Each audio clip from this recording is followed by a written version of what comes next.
अगला कदम हमारा होगा, हम इसके आगे जाएंगे हाई कोर्ट, अपील करेंगे इस आर्डर पर। ये कोई फाइनल आर्डर तो है नहीं, ये तो एक एप्लीकेशन का आर्डर डिस्पोजल था।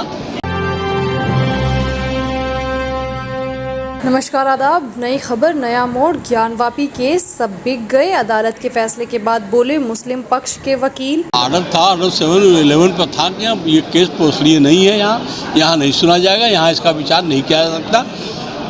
इस पर हमारी एप्लीकेशन पड़ी थी, उसी एप्लीकेशन में बहस हुई, वो आज हमारी एप्लीकेशन रिजेक्ट कर दी गई। अब आपका अगला कदम क्या होगा? अगला कदम हमारा होगा, हम इसके आगे जाएंगे हाई कोर्ट, अपील करेंगे इस आर्डर पर। ये कोई फाइनल आर्डर तो है नहीं, ये तो एक एप्लीकेशन का आर्डर डिस्पोजल था। यानी कि अब इसके बाद आप सीधा इलाहाबाद हाईकोर्ट जाएंगे। हाईकोर्ट जाएंगे। अच्छा, एक बात बताइए, ये जो फैसला आया है, क्या इस जैसे आप लोगों ने 1991 के कानून का हवाला देते हुए इसे पूछनीयता पर सवाल उठाया था, तो क्या ये जज साहब ने इसको नहीं माना? अब पार्लियामेंट का फैसला है, पार्लियामेंट के फैसले को नहीं माना जाए, इसका मतलब है कि आपका ही न्यायपालिका आपकी है, पार्लियामेंट आपका है।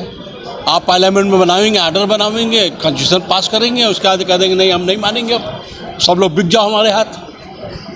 क्या बिक गई। जो जज है वो क्या फैसला दे रहे हैं? क्या आपको लग रहा है कि नहीं, उनका फैसला ही ऐसा है, आर्डर ही उनका ऐसा है। फैसला न्यायोचित नहीं लग रहा? नहीं, ये फैसला, ये आर्डर उनका न्यायोचित नहीं, फैसला नहीं, आर्डर। हाँ, उसी ऑर्डर उस एप्लीकेशन पर जो भी आर्डर किया वो न्यायोचित नहीं है, वो न्याय संगत नहीं है। लेकिन जज साहब ने अपने विवेक से फैसला लिया, हम उसका मान्य करते हैं। क्या आपको लगता है कि 1991 के अधीन में ये मामला आता है, लेकिन उसके बावजूद उसके बियॉन्ड उस पर उन्होंने कोई फाइंडिंग नहीं दी? यूपी के वाराणसी में ज्ञानवापी मस्जिद श्रृंगार गौरी परिसर में पूजा अर्चना की अनुमति देने से जुड़े केस की सुनवाई को लेकर जिला कोर्ट ने सोमवार को अहम निर्णय लिया था।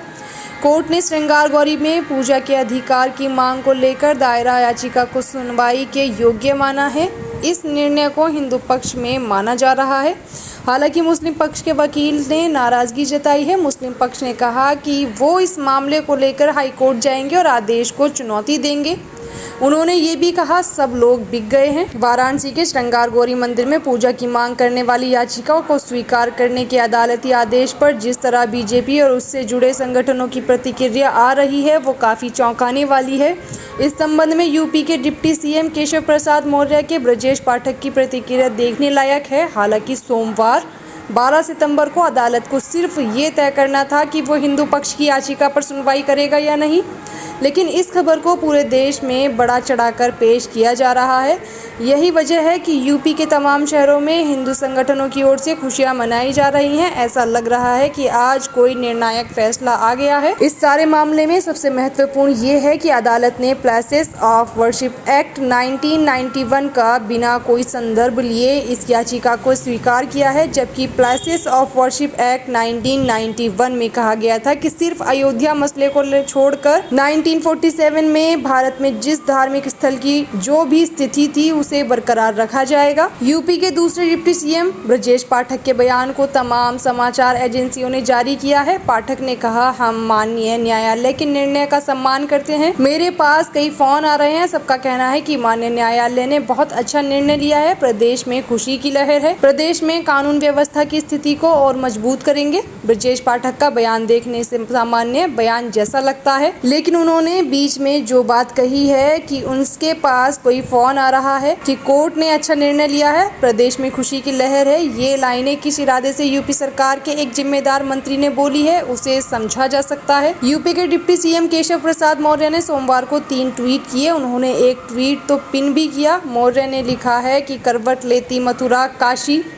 दूसरी ट्वीट में ये लिखा है कि बाबा विश्वनाथ जी मां श्रृंगार गौरी मंदिर मामले में माननीय न्यायालय के आदेश का स्वागत करता हूँ, सभी लोग फैसले का सम्मान करें। तीसरे ट्वीट में उन्होंने लिखा है कि सत्यम शिवम सुंदरम।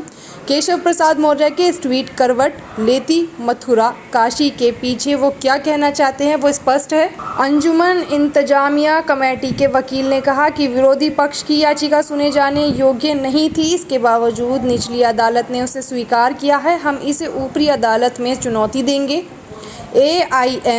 AIM प्रमुख असदुद्दीन ओवैसी ने कहा, इस मामले में अपील की जानी चाहिए। इस सारे मामले में सबसे महत्वपूर्ण ये है कि अदालत ने प्लेसेस ऑफ वर्शिप एक्ट 1991 का बिना कोई संदर्भ लिए इस याचिका को स्वीकार किया है, जबकि प्लेसेस ऑफ वर्शिप एक्ट 1991 में कहा गया था कि सिर्फ अयोध्या मसले को छोड़कर 1947 में भारत में जिस धार्मिक स्थल की जो भी स्थिति है उसे बरकरार रखा जाएगा। ऐसी ही बड़ी खबरों को देखने के लिए जुड़े रहिए हमारे चैनल के साथ और साथ ही साथ चैनल को सब्सक्राइब करना ना भूलें।